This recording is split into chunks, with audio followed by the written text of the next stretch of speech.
you want to get to our new thing we're going to run on the show here to kind of close out the season. We don't know how many, we're going to run through the regular season doing this show, but what I want to do is kind of spend a little bit of time on each show, whether it be 2 minutes. Sometimes it'll be longer. I think some players deserve a longer discussion. But let's get the video up here. Let's get this graphic. Let's get a spotlight on Dries. Sheldon Dries. Look at this graphic. I tell you, you're on the YouTube. Are you kidding me? Look at that. Beautiful. I wanted to just spotlight on a player, and I want to do some of this throughout the season as we go on here. Just kind of chatting about the player, the season, maybe the expectations that we had going into the year, what they ended up looking like throughout the season. And we got Sheldon Dries as our first guy to spotlight because I feel like there's some interesting things we can dive into here. So Sheldon Dries has played in 55 of the 74 games the Canucks have played in this year. Dries has 11 goals, 5 assists for a total of 16 points, 86 shots on net. He's been a 50.4% face-off percentage winner this season. His expected goals control, 46.8%, and he's averaging 11 minutes and 30 seconds of ice time. We're seeing him kill some penalties lately under Rick Tocchet. We've seen him at times be on the second power play unit, not necessarily a guy who's always going to be there. Where are you at with Sheldon Dries in the season that he's had? Because last year, AHL ripped it up, was one of the top scorers in the AHL, of course. I guess from that season, earned himself an opportunity to play at the NHL level.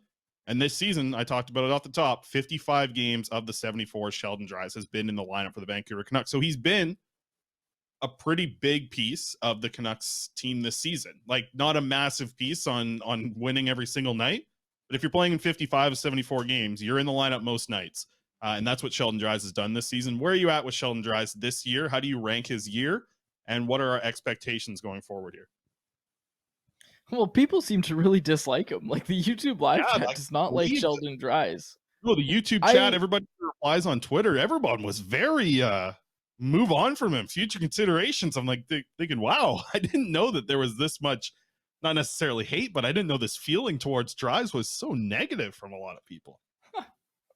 Well, yeah, no, and that's kind of my takeaway is it's been a successful year for Sheldon Dries. I don't want to pick apart a guy's game, but I think the reason that a lot of people don't like Sheldon Dries doesn't have as much to do with Sheldon Dries the player as it does with he's playing with Vasily Podkolzin and Vitaly Kravtsov, and he's not a great puck distributor. Like, he's not getting the best out of those guys, but what are you asking Sheldon Dries to do here, right? Like, let's figure this out here, because people are, I don't know what people's expectations are. I think they would just like to see, I think all it comes down to, Chris, is it's been a successful season for Dries, but I think people want to see Kravtsov and Podkolzin get in a better position to succeed than playing with Sheldon Dries.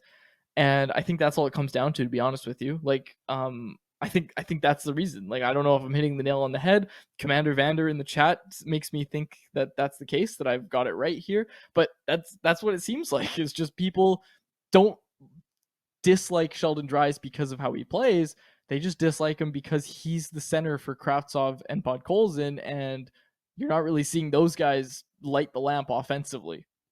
No, for sure. And I think that's the problem, is it's where he's being asked to play in this lineup as the 3C, who, when you're the Vancouver Canucks and you have that much depth at the wing, you want that third line to be something special, really, for like the players that you're going to have on that line starting next season. Let's throw some names out there. Vasily Podkolzin could be one.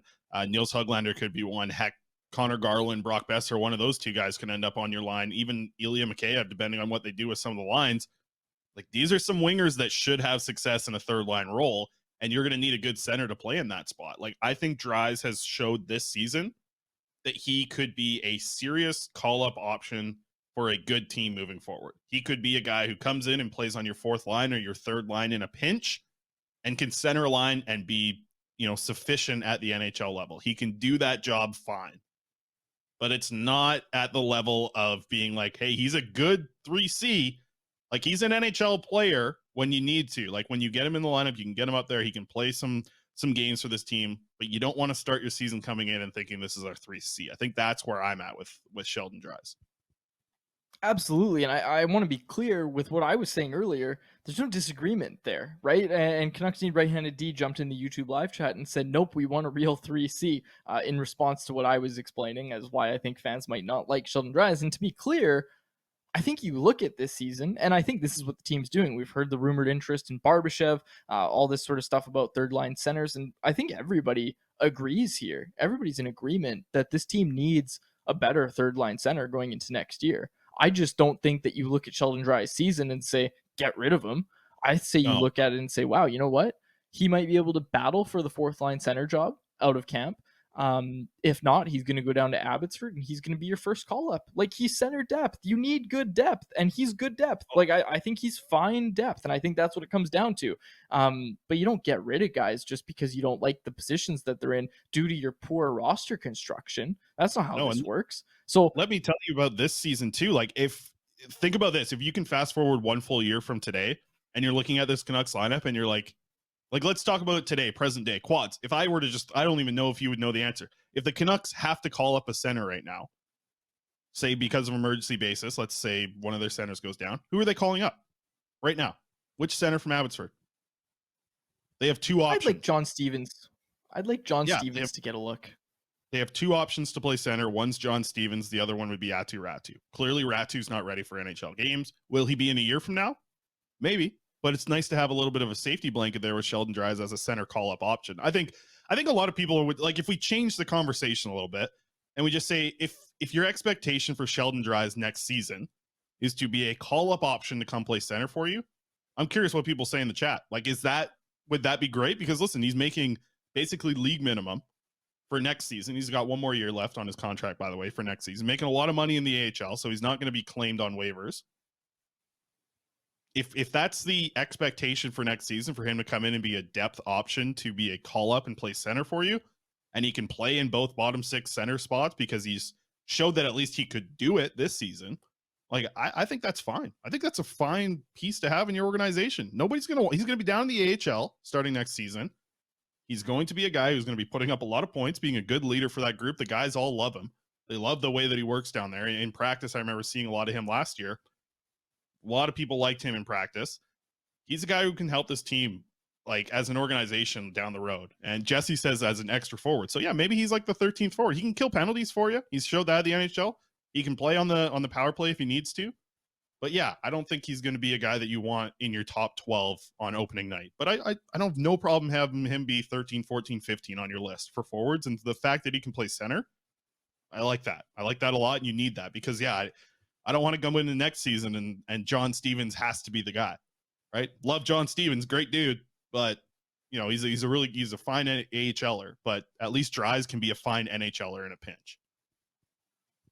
Yeah, absolutely. I think the conversation should end there. Like, I don't think we need to spend more time talking about Sheldon Dries, but I love the idea for the series and the graphic that you made. The graphic is very, very nice. I wanted to get that in there. One more time up there, Alex. Let's see the graphic from the top, and then we'll get to the other. I tell you what, the spot, like Alex he's stuck on the eagle again. There, back over there. Alex wants 20 likes. He says on the YouTube channel.